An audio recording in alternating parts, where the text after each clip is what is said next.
Some security experts say the Chinese group's stricter standards on piracy and fake goods may even surpass those of Amazon.com and eBay. And in its IPO filing last week, Alibaba Group Holding Limited said a perception that its sites are cluttered with counterfeit items could hurt its ability to win over customers, investors, and U.S. retail partners.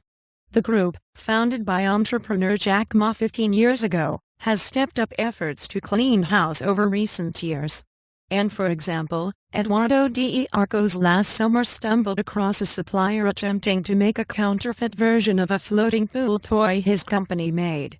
2 days after contacting Alibaba, the supplier of the counterfeit had been removed. And they reached out to the supplier and told them they couldn't do that, said de Arcos, CEO of U.S. company Innovative Water Sports that has sourced through Alibaba since 2012. That's peace of mind a lot of people need when manufacturing overseas. And Alibaba's forceful response is a far cry from a few years back when its businesses were listed on the U.S. Trade Representative list of notorious markets for intellectual property, IP, infringement. And this is the much more aggressive stance than I've seen taken by U.S. marketplaces including eBay, said Richard Last, a professor of retail at the University of North Texas and a former J.C. Penney executive. And a long road in, but given China's reputation for churning out fake goods, Alibaba still has much to do to convince the world it's not a hub for piracy and knockoffs. And China and Hong Kong accounted for 93% of the value of IP infringing products seized by U.S. Customs and Border Protection in fiscal year 2013 according to a U.S. government report. The previous year, China accounted for 72%. And this has deterred some U.S. retailers from opening stores on Alibaba's Taobao and Tmall marketplaces, experts said. To go around that problem, Alibaba will launch a separate service with Amazon rival Shopper to sell items from more than 100 U.S. retailers to Chinese consumers.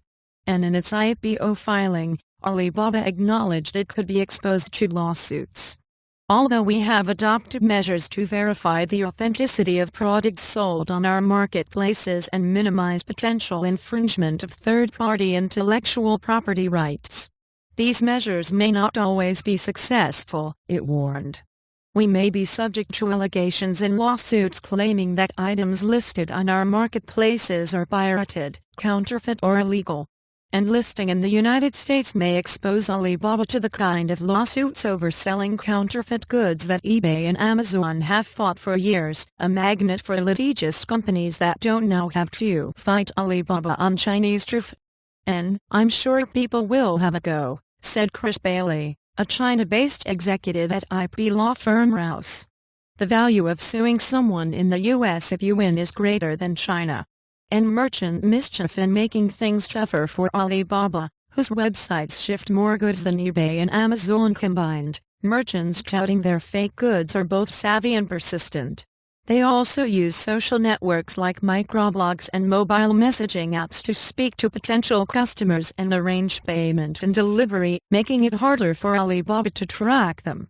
And my shop has Chanel, Dior, Gucci, it does all kinds of bags. We get Louis Vuitton purses for 200 yuan, $32, and I sell them for 300 yuan, said one Chinese merchant based in the southern city of Guangzhou, who uses Alibaba's Taobao marketplace website to sell fake luxury goods. And Taobao gets stricter every year, and last year they became particularly serious.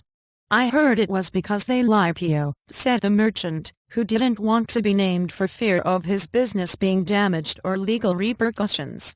And he added that if Alibaba shut down his online store, he'd simply open another using a friend or relative's details to register. And Alibaba declined to comment, citing the company's pre-IPO quiet period. And with Alibaba, the process is a lot more involved, said Rick Watson, CEO of Merchantry.com, which builds online marketplace software for Amazon and other companies. They ask a lot more questions. They ask for upfront money, a deposit. I'm not aware of the U.S. companies doing that. and measuring up in almost a quarter of Alibaba's 20,000-plus workforce plus volunteers, form an IP protection team, and the company spends over 100 million yuan $16 million a year fighting counterfeit goods. In the past year, it removed more than 100 million hyperlinks to products suspected of IP infringement, the company said in a February filing to the World Intellectual Property Organization (WIPO). And eBay spends as much as $20 million each year on buyer protection programs, such as reimbursing buyers for fake goods they bought on eBay's market, according to a 2010 U.S. federal court filing after Tiffany & Co. alleged that eBay did little to clear up counterfeit goods sold on its site. And the San Jose, California-based company also set up a trust and safety department with some 4,000 employees, including more than 200 who focus just on combating infringement and 70 who work exclusively with law enforcement, the court filing noted.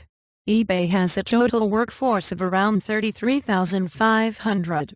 And nothing is more important than the trust of our customers, and eBay employs a range of anti-counterfeit and fraud measures, a spokesman said in emailed comments to Reuters, adding that eBay has more than 40,000 rights owners signed up to its Verified Rights Owner program.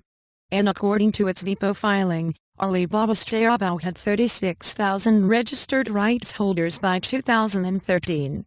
And Amazon, too, faces a growing problem of counterfeit items as it relies more on third-party sales to pay for its other growth initiatives. Third-party sales are a lucrative business, accounting for about 40% of Amazon's unit sales and around a quarter of total revenue.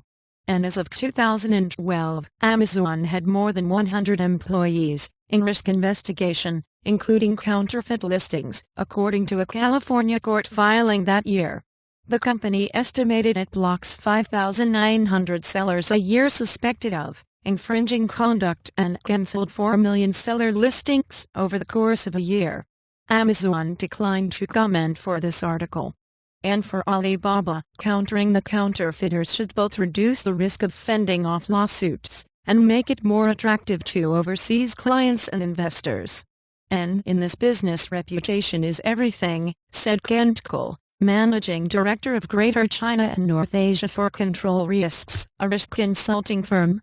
And brand is something companies are trying very hard to build, and if their brand is associated with really good buyer access and protection of IP, it can serve only to increase brand value and the value of the company. And additional reporting by Beijing Newsroom, editing by Ian Gahagan.